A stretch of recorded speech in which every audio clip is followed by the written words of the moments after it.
شبیر صاحب سے انیس رفیع صاحب کے حوالے سے ان کی شخصیت، ان کی افسانہ نگاری اور ان کی اور دیگر جو ان کی شخصیت سے جڑے ہوئے جو باتیں ہیں ریڈیو سے ٹی وی سے ان کے حوالے سے وہ اپنی گفتگو رکھیں گے. اس کے شبیر صاحب سے گزارش کرتا ہوں کہ وہ خطبہ دینے کے لیے مائک میں تشریف لائیں. شبیر صاحب جو ہے وہ مشہور فکشن نگار ہیں اور اپنے ناولوں کے حوالے سے پوری اردو دنیا میں پہچانے جاتے ہیں. زیادہ سے زیادہ ان کے فن پر کچھ گفتگو ہو. شفیع صاحب بہار میں پیدا ہوئے، پورا نام انیس الرحمان خان، اور پیدائش 1945 جنوری 5 سلیم آباد میں ہوا، ضلع حاجی پور بہار. ابتدائی تعلیم بھی وہیں سلیم آباد میں، اور پھر وہاں سے کلکتہ تشریف لائے اور یہاں سے ہائی اسکول، انٹرمیڈیٹ اور گریجویشن پوسٹ گریجویشن یہاں سے کلکتہ سے.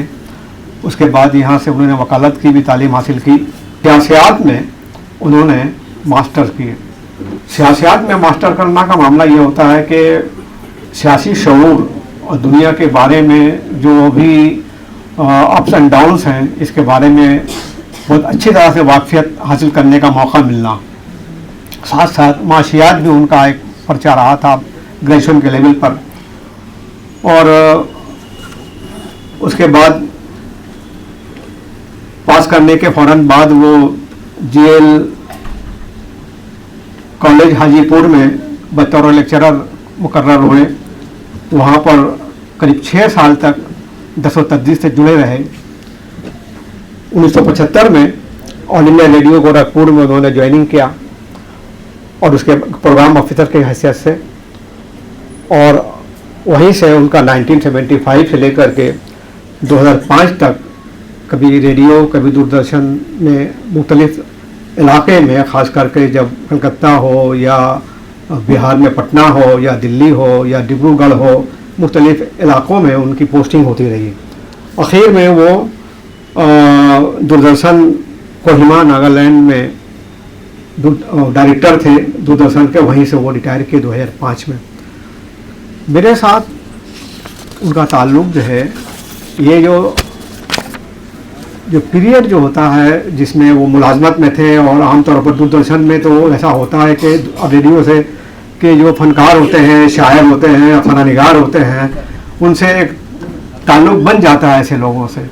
میرا معاملہ ایسا تھا کہ ان کے ریٹائرمنٹ کے بعد ہی ان سے میں جڑ پایا. بہرحال یہ تو ان کی تعلیم اور جو پیشہ ورانہ معاملہ تھا اس سے جڑے ہوئے باتیں تھیں. جہاں تک شخصی پہلو کا معاملہ ہے تو ہم لوگ سب جانتے ہیں، ان سے جو بھی ملا ہوا جانتے ہیں، وہ ایک بہت شفیق تھے، ملنسار تھے، اور ہمیشہ پیار محبت کرنے والے، شفقت سے پیش آنے والے، سبوں سے گھل مل جانے والے، بہت ذہین، لیسی مزاج بھی تھوڑا رکھتے تھے.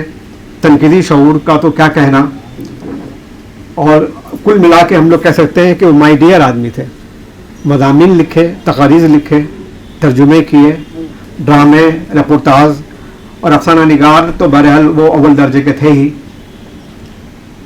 یعنی ایک نیک دل اور بھلے انسان میں جتنی اچھائیاں اور خوبیاں ہونی چاہیے تھی، تمام چیزیں ان کے اندر موجود تھی، اول درجے ختم موجود تھی. جہاں تک منفی معاملات ہیں تو وہ تو اس کا تو مجھے علم نہیں. لوگوں سے میل جول رکھنا، محفلوں میں، نشستوں میں ان کے لہجے میں نرمی، باتوں میں وقار، رویے میں خلوص جھلکتا تھا. شکایت کبھی کسی سے کبھی نہیں کی انہوں نے. کم سے کم مجھے تو یاد نہیں کہ دوران گفتگو کبھی کسی کی غیبت کی ہو انہوں نے. کسی کی کوئی بات پسند نہ آتی تو خاموش رہ جاتے، یا پھر حکمت عملی سے منہ پر بول دیتے تھے، ایسے کہ سننے والے کو برا نہ لگے. خاص طرح کا مجلسی ذوق تھا. کسی بھی نشست میں وہ مرکز توجہ بن جاتے تھے، مگر بنا کسی تصنع یا خود نمائی کے ان کا انداز گفتگو دل کو چھو لینے والا تھا. بات کو بات سے جوڑ کر سامعین کو اپنی بات کا اسیر بنا لیتے تھے. ان کے دوستوں اور ہمعصروں کو ہمیشہ یہ احساس رہتا کہ وہ ایک ایسے شخص کے ساتھ ہے جن کے دل میں جگہ بنانا مشکل نہیں، کیونکہ وہ دل خود ہی سب کے لیے کھلا ہوا تھا. ذہانت ان کی سب سے نمایاں خوبی تھی. شعور سے مزین ان کی نظر ہر تحریر، ہر تخلیق، ہر نظریے اور ہر ادبی رجحان پر गहरी हुआ करती थी। वो किसी भी मौजू को सिर्फ अल्फाज की सतह पर नहीं बल्कि उनके फ़िक्री और जज्बाती पस मंज़र में देखने की सलाहियत रखते थे। उनकी गुफ्तगू या तहरीर में हमेशा एक दानिशवाराना ठहराव महसूस करता था। गरज ये कि उनकी तहरीरों की सतह तहरीरों की तरह उनकी ज़िंदगी भी इखलाक, नरमी और शाइस्तगी की एक रोशन मिसाल थी। उनके अंदर तमाम खूबियाँ थीं जो किसी इंसान को मुकम्मल बनाती हैं। अदब उनके लिए महज वक्त गुजारी का मामला नहीं था। मज़ामीन हो या तकारीर, तर्जुमे हो या ड्रामे, रिपोर्टाज हो या अफसाने, हर सिमत में उनकी एक अच्छी खासी गिरफ्त थी। मज़ामीन का तो मामला ये है कि उन्होंने प्रेमचंद, सज्जाद ज़हीर, मंटू, बेदी, इस्मत चुगताई, इंतराज हुसैन, काजी अब्दुल सत्तार, इलियास अहमद गद्दी, हुसैनुल हक, शमोल अहमद, तारिक सत्तारी, बेग एहसास, हत्ता के सगीर अफराहिम पर भी लिखा। बंगाल के लोगों को भी नज़रअंदाज नहीं किया उन्होंने। ज़फ़र उगानवी, जावेद निहाल पर भी लिखा। ज़फ़र उगानवी का कि अफसाना निगारी के बारे में जमील मजहरी साहब की राय बहुत अच्छी नहीं थी। वो तो उन्हें पागल तक कह देते थे और कहीं कहीं पढ़ने में मिला कि गर्दन जदनी और जूता जदनी की बात भी शायद सामने आई थी। लेकिन अनीस शफी साहब ने एक मजमून लिखा, डॉक्टर ज़फ़र उगानवी एक वर्क नाखानदा, और जमील मजहरी साहब की राय की तरदीद की। इसके लिए भरपूर दलीलें भी फराहम की उन्होंने। लेकिन शायद ये उनकी मजबूरी भी रही हो कि कहीं बंगाल वाले और ख़ासकर कच्चे जहन वाले लोग अलामती और तजरीदी अफसानों को मातूम न ठहरा दें, क्योंकि वो खुद ही उसी लाइन के थे। आखिर वो भी तो उसी लकीर में चलने वाले थे। बहरहाल मैंने शफी साहब की शख्सियत को तनकीद से जोड़कर कम दर्जे का करना नहीं चाहता। वो तो तख्लीकार थे। अफसाना निगारी ही उनकी असल पहचान होनी चाहिए।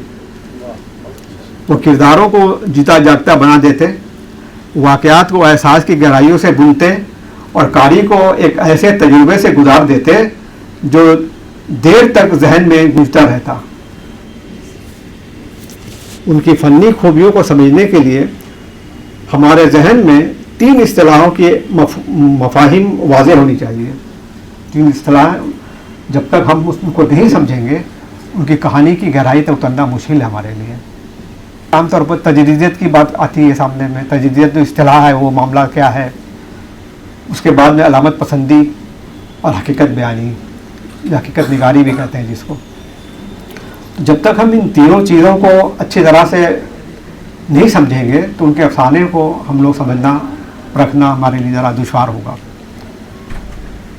हम जानते हैं कि ये हकीकत निगारी के बारे में तो हम बहुत सभी लोग वाकिफ़ हैं कि जिस फन बारे में बात सीधे साधे अंदाज में हो और सामने की बात हो। हकीकत जैसे हम लोग जानते हैं प्रेमचंद हुए या मंटू हुए, कृष्णचंद हुए, इसमें चुगताई के अफसाने, ये तमाम हकीकत निगारी की मिसालें हैं। बात जहाँ अलामत पसंदी की हो और तजरीदियत पर आकर रह जाती है।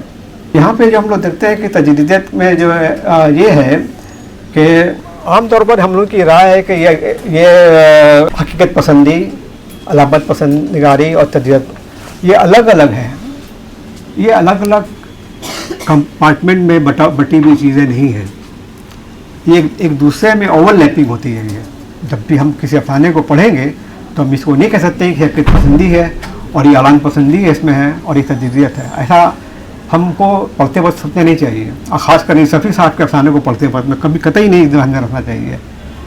ये सिर्फ डिग्री ऑफ ये कंपेयर मामला है कि किस डिग्री पर तजरीदियत है, किस डिग्री पर ये अलामत पसंदी है और किस डिग्री तक ये वो हकीकत निगारी है। इसके बारे में बात आगे हम करेंगे। फ़िलहाल तो ये समझें कि उनकी अदबी खिदमात के बारे में अगर हम लोग देखें तो अफसाना निगारी का आगाज़ उन्होंने 1960 की दहाई में किया। पहला अफसाना शाहकार शाया हुआ 1969 में जरीदा शायर। वैसे तो उनकी ज़बानी हम लोग सुना करते थे कि 1963 में उन्होंने पहला अफसाना लिखा था जब वो पढ़ते थे मौलादाद में और एक रात में लिखा था। और उसको भेज किसी दोस्तों से के आपस में कुछ कंपटीशन हुआ था, वो कुछ लोग थे कि बहुत अफसाना निगारी करते थे, तो उनको भी लगा कि अफसाना क्या बात है देखते हैं, तो रात भर बैठ करके अफसाना लिखा, सुबह में लेकर के आए और दोस्तों के सामने पढ़ा तो मालूम हुआ कि अफसाना तो ठीक है, एक काम किया जाए, इसको किसी रिसाले में भेज दिया जाए। तो उस ज़माने में पायल नाम का रिसाला था और वहाँ भेजा और उस रिसाला में वो अफसाना छप गया। तो 1963 की बात है, जो आमतौर पर स्टूडेंट या तालिब इल्म जो है वो स्कूल या कॉलेज के लेवल पर इस तमाम चीज़ें लिखा करते थे, लेकिन बाकायदा एक पूरे अदबी वक़ार के साथ उनका जो पहला अफसाना छपता है वो है 1969 में शायर में शाहकार नाम के अफसाना से, और वहाँ से इनका वो शुरू होता है, अफसाना निगारी का आगाज़ वहाँ से होता है उनका। और उसके बाद में पहला मजमुआ जब आया उनका, अब वो उतरने वाला है 1984 में, उसमें 18 कुल अफसाने हैं। अब देखिए उसमें भी उनको ये एहसास था कि हम जो लिख रहे हैं इसमें कुछ तो बात है कि मैंने क्या कहते हैं कि गलती का एहसास भी था, गलती मैं लफ्ज़ इस्तेमाल कर रहा हूँ वाबेन में, कि कहीं ना कहीं दिल में बात थी कि हम जो लिख रहे हैं शायद हमारी तख्लीक की तरसील आम लोगों तक नहीं हो पाएगी। इनका एहसास उनको उस ज़माने में था 1984 में जब उनका आया था अफसाना का पहला मजमुआ। तो उन्होंने 18 जो उनके जो ये थे उसको अफसानों को 2 अलग अलग हिस्सों में बांट दिया। इस तरफ कॉलम में उन्होंने 8 अफसाने रखे और बाएं तरफ कॉलम में 10 अफसाने।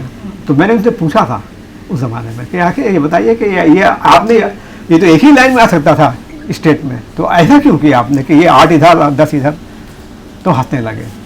कहा उन्होंने कि क्या कहें, वही तो मेरी कमज़ोरी है कि वो जो 8 अफसाने हैं वो आप पढ़ लीजिए, मुझको लगता है कि एक एक अफसाने को 8 दफ़ा भी पढ़ेंगे आप तो शायद ही वो जहन में घुसे हो, और बाकी 10 अफसाने जो हैं दूसरी या तीसरी करत में आपको बिल्कुल वो साफ़ हो जाएगी। अब चीज़ उनके जहन में बात थी, क्योंकि वो जिस ज़माने में उन्होंने लिखना शुरू किया उस ज़माने में तो जानते हैं जदीदियत का बोलबाला था, और हमारे यहाँ से वो हमारे जो ज़फ़र अवानवी जैसे लोग उनके साथ थे और वो भी इस तरह के लिखा करते थे।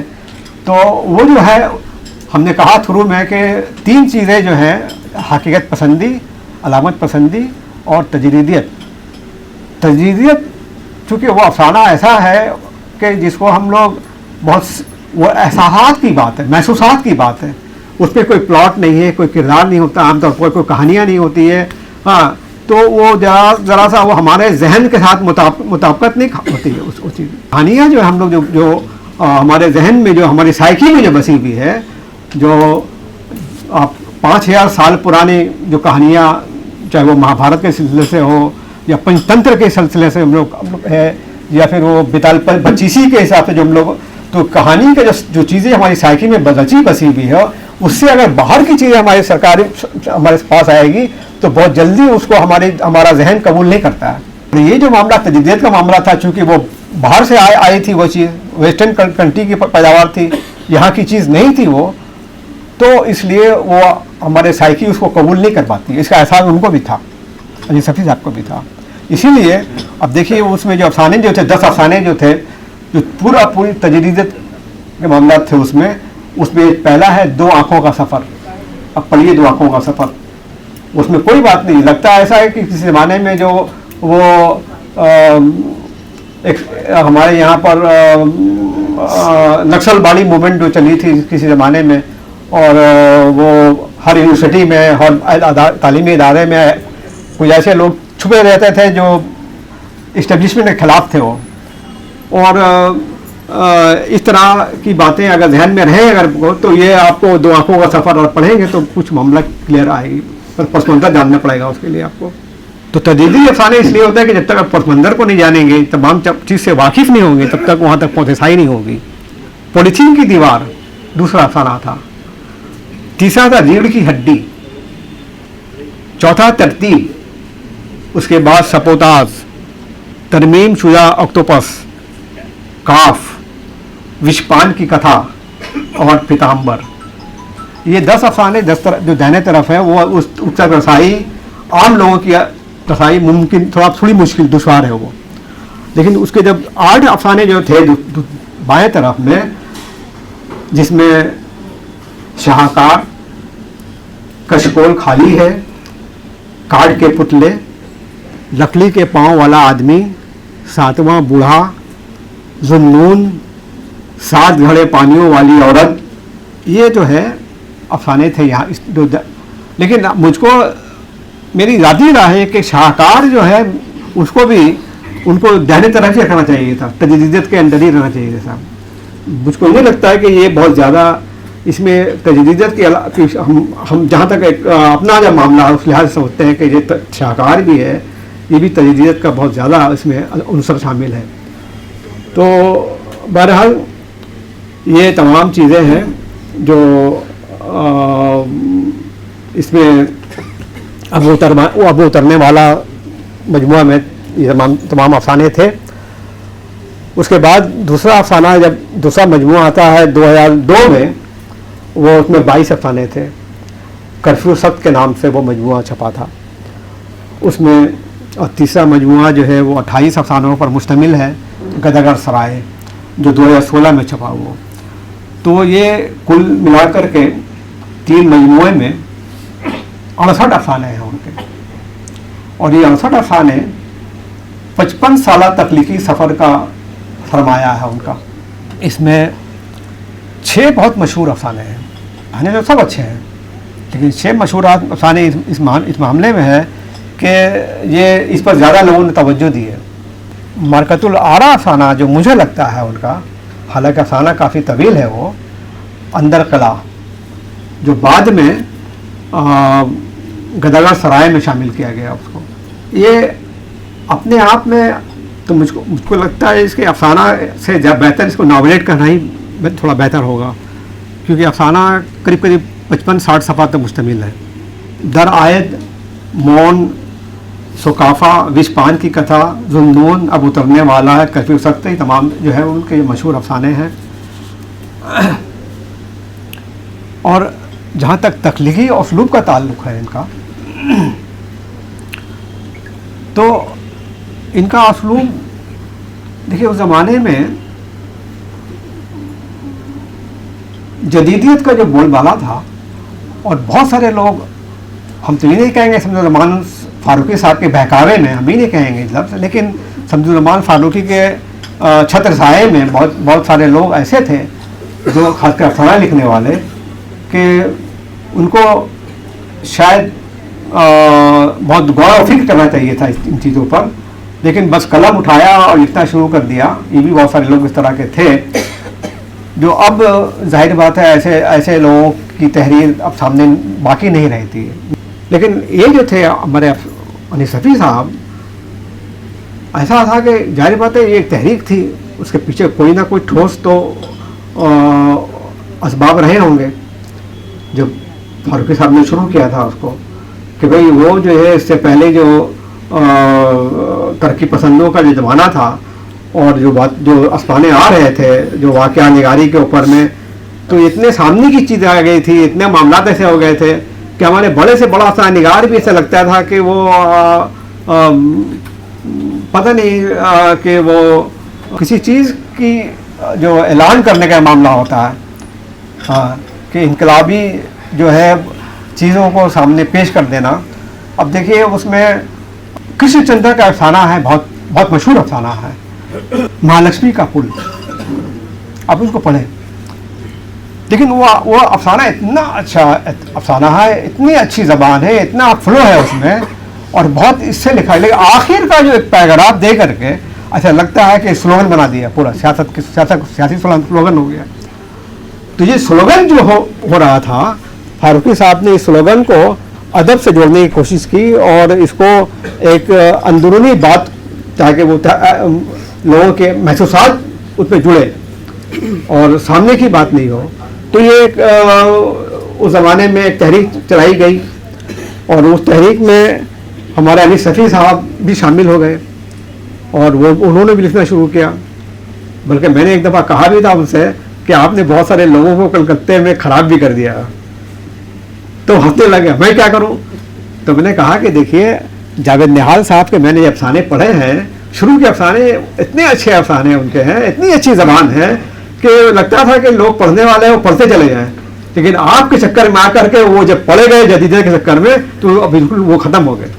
लेकिन फिर भी मैं ये कहता हूँ कि सफ़ी साहब पहली बात कही ज़हीन थे बहुत, उन्होंने वो रास्ता उस तरीके से नहीं अपनाया जिस तरीके से फारूकी साहब ने लोगों को जो रास्ता दिखलाया था। उन्होंने अपनी जहानत से उसमें एक नई राह निकाली। वो राह ये थी कि जदीदियत में जो महसूसात की बातें थे, जो अलामती मामला थे और जो तदरीजी मामला थे, उन्होंने उसमें तरक्की पसंदों के जो मौज़ूआत थे उन मौज़ूआत को थोड़ा मॉडिफाई करके इसमें दाखिल किया।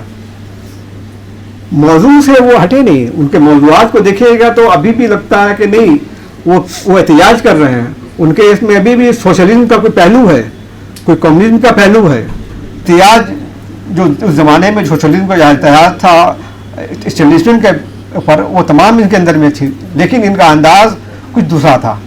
तबकाती जो क्लैश जो होता है, जो उसमें तबकाती जो जद्दोजहद होती है, जो सोशलिज्म में कास्ट कॉन्फ्लिक्ट या इतना मामला क्लास कॉन्फ्लिक्ट जो है, इनके यहाँ पर वो क्लास कॉन्फ्लिक्ट तो है, लेकिन उसमें उन्होंने बात शुरू की इन्वायरमेंटल अवेयरनेस की बात शुरू की। उन्होंने उसमें औरतों के हुकूक की बात भी शुरू की। उन्होंने उसमें सोशल इनजस्टिस की बात शुरू की। तो ये तमाम चीज़ें जो इसको हम लोग कह सकते हैं कि न्यू लेफ्ट एक चीज़ उसमें दाखिल की उन्होंने अपने मौज़ूआत में। और फिर उसमें तो फनपारी तो है ही है, तजदीदियत और अलामत निगारी का मामला तो है ही है। उनके तो एक बात और भी थी कि हमारे यहाँ के अफसाना निगार तो बहुत सारे हैं, बड़े बड़े अफसाना निगार हैं, पूरे हिंदुस्तान के लेवल पर अफसाना निगार है, लेकिन अफसाना निगार जो हमारे हैं बदकिस्मती से या खुशकिस्मती से जो भी कहिए कि जितने बड़े अफसाना निगार बना दिया गया उन लोगों को, मेरे ख्याल से अगर गौर से पढ़ेंगे आप तो वो उतने बड़े अफसाना निगार नहीं हैं। लेकिन वो चूँकि मामला है कि आप वो थोड़ा सा मैंने एक ग्रुपिंग मामला है, और तो इसमें हमारे अली सफ़ी साहब के अंदर परेशानी ये हो गई कि वो ग्रुपिंग के शिकार नहीं हुए और बेचारे अपने लिहाज से लिखते रहे। वो अगर वो ग्रुपिंग के होते तो बहुत बड़े अफसाना निगार बनते, बहुत ऊपर के चल जाते हैं। अफसाना निगार बड़ा तो है वो, लेकिन शोहरत की बात जहाँ तक है, देखिए बहुत आपको मुझको कहने में ज़रा भी आर नहीं कि कलकत्ते के फनकारों को हिंदुस्तान गिर पैमाने पर बहुत कम सराहा गया है। अली सफ़ी साहब को भी सराहा बहुत बाद में गया, खास करके जब वो अलीगढ़ आना जाना जब शुरू हुआ उनका, आज से 10, 12, 15 साल पहले, तब से बात आती है। उससे पहले जब भी अफसाना निगारों के बारे में दिल्ली में या कोई भी लिखता था मजमून वगैरह, तो तस्करा नहीं करता था बंगाल के किसी अफसाना निगारों। हालांकि बंगाल से अफसाना निगारों के बारे में तस्करा अगर होता तो जाहिर बात अफसाना निगार के हिसाब से अली सफ़ी का नाम सरफहरिस्त होना चाहिए था, लेकिन कभी उन लोगों ने किया ही नहीं इस तरह से। बल्कि कई दफ़ा तो ऐसा भी हुआ कि मुझसे तो बहुत सारे लोगों से तू मैं भी हो गई। हमारे एक बड़े अफसाना निगार दिल्ली में थे, तो उन्होंने एक दफ़ा वो इंटरव्यू में कह दिया कि फलाना फलाना पटना से शौकत हयात, और वो मैंने बहुत सारे लोगों का नाम लिया, ऐसे लोगों का नाम लिया कि मुझको तो हंसी आने लगी, और एक भी नाम बंगाल से नहीं। तो मैंने बजाते वहाँ पर फ़ौरन ठोका उनको ऑनलाइन। आपने जिन लोगों का नाम लिया है, इन लोगों के अफसाना पढ़ने में हंसी आती है मुझको। और बजाते, अब माफ़ कीजिएगा, आपके खुद अफसाने जो है सिर्फ 2-3 अफसाने बताइए जो सहाफ़त के लेवल से ऊपर उठी हो, जो कहानी ऐसी हो। तो हम मुझसे ज़रा नाला हो गए। हमने कहा अब बताइए कि बंगाल में आपको नज़र नहीं आया कोई? तो फ़ौरन सबके सामने कहा कौन है बताइए। हमने फ़ौरन कहा अली सफ़ी साहब है। आपके कम से कम जितने लोगों का नाम पटना से ले रहे हैं आप लोग या दिल्ली से ले रहे हैं, उससे बहुत सारे लोगों से ये लोग बेहतर हैं। इत्तेफाक की बात यह है कि जब उनका वो इंटरव्यू जब उर्दू दुनिया में छपा, तो उसमें कलकत्ते से 3 लोगों का नाम शामिल था उसमें। अली सफ़ी साहब, सिद्दीक आलम थे उसमें शामिल। ऐसा मामला है कि अली सफ़ी साहब को भी इग्नोर किया गया बहुत दिनों तक। دیکھیے بات ایسا ہے کہ آپ 2-3 لوگوں کے میں تو نام نہیں لوں گا لیکن کچھ ایسے افسانہ نگار ہیں جن بہت زیادہ مشہور ہیں. ان کو اٹھا کے دیکھیے, ایک محدود ان کا ویژن ہے, لے دے کر کے مغربی اتر پردیش سے باہر نکلتے ہی نہیں ہیں وہ لوگ, تہذیبی زوال سے باہر نکلتے نہیں ہیں وہ لوگ, اپنے آباء و اجداد کا وہ جو رونا ہی روتے ہیں صرف اپنے افسانوں میں. کچھ لوگ جو ہے صرف خانقاہی معاملات ہی کرتے ہیں صرف اس میں. لیکن انیس رفیع صاحب کے اندر جو ہے ان کا ویژن دیکھیے, ان تمام چیزوں سے پاک ہے. وہ زبان اچھی ہو اور فصاحت ہو, بھائی اس میں یہ دوسرے دیش میں سندھ میں جائیے, افسانہ نگاری کی یہ بہت ضروری چیز نہیں ہے زبان کی نفاست. اصل تو وہاں پر ہوتا ہے کہ کس طرح سے آپ اسٹرکچر کو اپنے ذہن میں تعمیر کر رہے ہیں. ہمارا انیس رفیع صاحب, اور ہر بات زبان سے نہیں ہوتی ہے, کبھی کبھی خاموشی سے بھی بہت ساری چیزیں بیان کر دی جاتی ہیں جو ان کے اندر بہت زیادہ اتم موجود تھی. ان کے اندر کچھ بات دیکھیے, آپ ان کے جملے پڑھیے گا افسانے ہوئے تو 2 یا 3 یا 4 الفاظ پر جملے ختم ہیں ان کے. کوئی تو ایسا ہے کہ جملے ہی نہیں ہے وہ, اور کبھی کبھی ایسا ہے کہ ایک لفظ پر ہی جملہ ختم ہے. لیکن آپ 2 لفظ کے درمیان میں جو گیپ ہے, جو خلا ہے, جو خالی جگہ ہے, وہ بھی بولتی ہے ان کے یہاں پر, اور بہت زیادہ بولتی ہے انیس رفیع صاحب کے یہاں پر. ہر بات صرف بول کر کیا نہیں کہہ رہا, خاموشی بھی بولتی ہے ان کے یہاں پر. اور جہاں تک معاملہ ہے موضوعات کا, تو میں تو کہتا ہوں کہ بہت کم ایسے افسانہ نگار ہیں جنہوں نے اتنے سارے موضوعات کو سمیٹا ہے اپنے افسانہ نگاری میں. اب موضوعات کو دیکھیے, ایک تو دیکھیے ان کا ویژن سے بات کی میں نے, کتنا واسٹ مطالعہ بہت زیادہ, اور ان کے اندر دیکھیے تاریخ ہو یا سماجیات ہو, سیاسیات ہو, معاشیات ہو, نفسیات ہو, قانونی نکات ہو, یہ تمام چیز کا اچھا خاصا ہے ان کو مطالعہ تھا ان کے پاس میں. تو یہ تمام چیزوں کو انہوں نے اپنے افسانوں میں سمیٹا ہے. بہت کم ایسے موضوعات ہیں جو ریپیٹ ہوئے ہیں, ایسی بات نہیں ہے, ریپیٹ تو ہوئے ہیں لیکن بہت کم موضوعات ریپیٹ ہوتے ہیں ان کے یہاں پر. کچھ لوگ ایسے ہیں کہ جنسیات میں الجھے رہتے تھے افسانہ نگار, ان کے یہاں پر ایسی بات نہیں ہے. یہ عورت کو تو استعمال کرتے ہیں اپنے افسانے میں, لیکن ان کا موضوع ہوتا ہے کہ عورت ان کے لانے والی ہوتی ہے, اسٹیبلشمنٹ سے پنگا لینے والی, پنگا لفظ والی فنا بھی ان کا پنگا لینے والی. اس لیے اس کا پیٹ پھلا ہوا ہے کہ اس کے اندر ہتھیار چھپا ہوا ہے. بھگجگنی میں دیکھیے آپ, ہاں گروپ سے پہلے میں دیکھیے, وہ جا رہی ہے بچہ کو جنم دے گی, لیکن جنم دے گی اس لیے نہیں کہ وہ مجبور ہے, اس لیے جنم دے گی, بچہ کو جنم دے گی تاکہ تمہارا اس دل کا صفایا کرے گا وہ.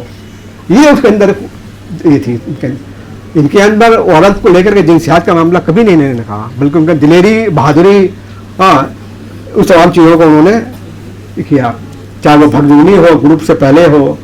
در آیت میں بھی ان کا عورت ہے لیکن دلا تھا پر سیکسول معاملہ ہے, لیکن وہ حالات کے تحت معاملہ ہے. شاہکار میں بھی معاملہ کچھ طرح ہے. 7 گھڑے پانی والی عورت کو دیکھیے آپ, اس میں جو افسانے میں عورت ہے وہ کتنا مجاہد ہے کہ انجیر بیچ دی سڑک کے کنارے بیٹھ کر کے, لیکن کسی کے سامنے ہاتھ نہیں پھیلا رہی ہے. وہ یہ ان کی عورت ہے. عورت ان کے اندر پتل دی ہے جو بالکل جو ہے وہ علامت ہے, انقلاب کی علامت ہے. تو پتل دی جیسی عورت ان کے اندر ان کے پر ہے. ایسے موضوعات کے میں دیکھ لیجیے کتنا عورت کو کردار کو بھی کس طرح سے مزاحمت, بغاوت اور بہادر دلیری, نیڈر, رسک ٹیکنگ کردار کے سامنے پیش کیا انہوں نے. کرفیو سخت میں دیکھتے ہیں ہم لوگ کہ موضوعات میں جانتے ہیں ہم لوگ, سماجی جبر ہے, سیاسی کنٹرول, انفرادی آزادی کی پابندی, کرفیو کے تحت خوف اور بندش کی فضا میں انسانی جد و جہد, یہ موضوع ہے اس میں. دوسرا موضوع ابو ترنے والا میں دیکھ لیا ہمیں کیا جھوٹے سیاسی وعدوں اور استحصال کے خلاف تنقید, عوام کی قربانی اور سماجی ناانصافی کی عکاسی کرتی ہے یہ خانہ. شاہکار میں دیکھ لیجیے کہ تخلیقی عمل اور فنکار کی اندرونی کشمکش اس میں ہے. فن کو زمان و مکان سے ادا کرنے کا اور اسے جاویدہ بنانے کی کوشش ہے اس میں, کہ فن کو ایک نئے انداز سے پیش کرنے کا, کس طرح سے فن جاویدہ ہو جائے اور وہ زمان و مکان کی حد سے باہر نکل جائے. کاٹ کے پتلے میں دیکھیے سماجی رجت پسندی اور روایتی اقدار کی جامد اور انسانی جذبات پر پابندی اور سماجی دباؤ کے بارے میں یہ موضوع بناتا ہے. ظلم میں دیکھیے تو وجودی بحران اور خود شناسی کا معاملہ ہے. انسان کا اپنی شناخت اور مقصد کی تلاش میں یہ فلسفیانہ سفر ہے. 7 گھڑے پانی والی عورت کو دیکھیے اب تو عورت کی طاقت कुर्बानी और समाजी पाबंदियों के खिलाफ मज़ामत, मोहब्बत और नुकसान का दर्द भी है उनके अंदर में। पुतुल में देखिएगा तो फ़न और तख्लीकी अमल, मोहब्बत, समाजी ज़वाल की अलामत और रवायत की हिफाजत, फ़न की हिफाजत, जो मूर्ति जो फनकारी जो है वो ज़वाल परस्ती के जब है वो उसकी तरह से फिर तो उसको उठाया जाए, फिर से किस तरह से वो तरक्की दिया जाए, ये मामला थे। भगदूनी में देखिए वो औरत की मदामत की बात की मैंने, लोहे की मुट्ठी एक चीज़, माजूरी के बावजूद इंसानी अज़्म और इस्तेकामत की बात की गई है, समाजी नाइंसाफ़ी की बात की गई है, कुर्बानी की अलामत की बात की है। दर आयत, अच्छा दर आयत में देखिए जो बता रहा हूँ मैं कि इनका जो विज़न कितना ये है कि दर आयत एक अफसाना ऐसा है कि देखिए उसमें जो मेन किरदार है वो इकोनॉमिस्ट है वो, और इकोनॉमिस्ट ही नहीं बल्कि इकोनॉमिक्स का वो उस्ताद है, वो प्रोफेसर है वो, और बड़ा प्रोफेसर है। ऐसा भी है कि उनके अंदर में बहुत सारे लोगों ने पीएचडी किया है और फिर वो खुद भी वो प्रोफेसर बन गई है जो उसके अंदर में है वो। उसके अंदर में एक बात जो पैदा आ रही, देखिए इकोनॉमिक जो बात इकोनॉमिक्स की है, और वो जब तक इकोनॉमिक की चीज़ को समझ नहीं आई तब तक उनके अफसाने को समझना मुश्किल है, क्योंकि तजरीद की मामला यहाँ पर है। वो दर आयत समझते हम लोग कुछ आ गई है अंदर में, अब वो फ्रिज में वो तलाश कर रहे कोई चीज़, एक बोतल आ गई है, वो बोतल जो है वो खतरनाक चीज़ है उनको, उस बोतल के बारे में एक अजीब किस्म का एक वहमा हो गया उनको, उस किरदार को। अब वो तो मैंने उनसे बात की एक दफ़ा फ़ोन करके कि ये जो आपका ये अफसाना है ये तो बड़ा अजीब अफसाना है, इसमें तो कोई बात समझ में नहीं आ रही है, मगर एक बोतल की तलाश है, खाली सिर्फ बोतल की तलाश करके आप क्या करना चाह रहे हैं आप।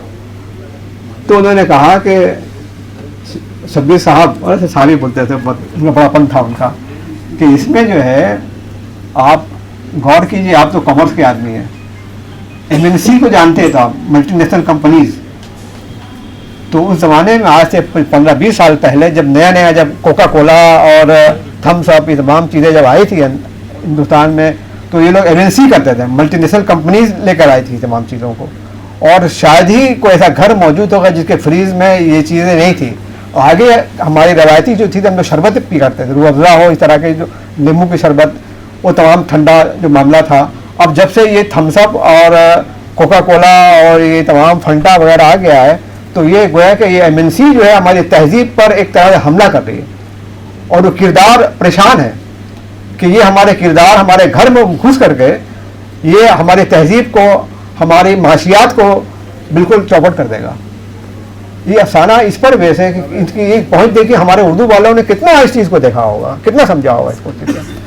तो बहरहाल कहने की बात ये है पर कि उनके यहाँ पर मौज़ूआत बहुत वसी और तनव्वुर था मौज़ूआत में, उनके विज़न, इमेजिनेशन, तख़य्युल, तसव्वुर सब कुछ का इस्तेमाल करते थे इसमें वो। अब हम लोग देख लेते हैं कि उनके खूबियाँ भी थी इनके अफसानों में क्या क्या, और खामियाँ भी बहरहाल तो हैं उसमें। तो ये फनकार है तो उसमें खामियाँ होगी, और उसका तज़किरा भी करना मेरे ख्याल से ज़रूरी भी होता है, ताकि हमारा आने वाला लोग नस्ल की तरफ तवज्जो दे भी। तो खूबियों में तो लोग जानते हैं कि अभी कहा मैंने कि उनके अल्फाज, उनकी ज़बान शाराना ज़बान है, ऐसा लगता है ना कि वो नसरी शायरी कर रहे हैं, उनकी ज़बान पर नसरी शायरी कर रहे थे महसूस था उनके बाद पढ़ने के बाद में। तो छोटे छोटे मिसरे अलामती और जज्बाती गहराई में भरपूर हैं वो। उसके बाद में आपको उसमें देखिए कि हकीकत, अलामत, तजरीद का इम्तिजाज है इनके यहाँ पर। मैंने कहा था कि भाई इनके अफसाने में तीनों एलिमेंट हैं, कहीं पर तजरीद बेशी है, कहीं अलामत बेशी है, कहीं और वो वाक़यात निगारी जो है वो करीब उसका अंसर कम है, लेकिन तजरीदियत कहीं ज़्यादा है और कहीं अलामत पसंदी ज़्यादा है, लेकिन अलामत पसंदी टोटल ज़्यादा है इनके पास में, तजरीदियत बहुत कम है। इनके समाजी तनकीद भी मिलती है, इनके खानों पर पढ़ेंगे समाजी तनकीद है, बहुत सारे इस्तेसाल का मामला है, तबकाती नाइंसाफ़ी का मामला है, इस पर गहरी तनकीद करते हैं। औरत जिनका बताया कि बहुत ताकतवर औरत होती है, इनके पर मजलूम नहीं होती है। सकाफती और मकामी रंग भी इनके पर बहुत ज़्यादा उनके मिलता है। नफ्सियाती और फ़लसफ़ियाना गहराई भी है, और सौती और बसरी असरात भी है इनके अंदर में। खामियाँ कुछ थोड़ी बहुत हम लोग गिना ले, खामियाँ अलामात है वो बहुत पेचीदा अलामात थे इनकी। दूसरा है कि तजरीदी कैफियत का कहीं कहीं बहुत ज़्यादा गलबा है, तीसरी बात है कि हकीकत पसंदी की कमी है इनके यहाँ पर बहुत, और चौथी बात है कि तकरारी मौज़ूआत जो है समाजी जबर, औरत की मज़ामत और वजूदी बहरान, ये कहीं कहीं बार बार आ जाते हैं, 1 2 3 4 अफसाने में रिपीट होते हैं ये तमाम चीज़ें। इतना अच्छा अफसाना निगार नहीं रहा, इस बात का तो अफसोस हम लोगों को सदा रहेगा। अल्लाह ताला उनकी मग़फ़िरत करे